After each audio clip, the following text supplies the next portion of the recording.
Oxford Reading Tree. Level 2. What a Bad Dog. By Roderick Hunt and Alex Brichter. Floppy went on the concrete.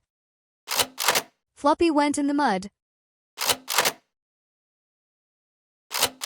Floppy pulled the washing down. Floppy pushed the Lego over.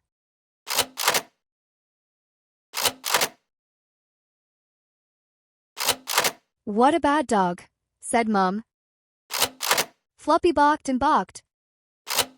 Dad couldn't sleep. Dad was cross.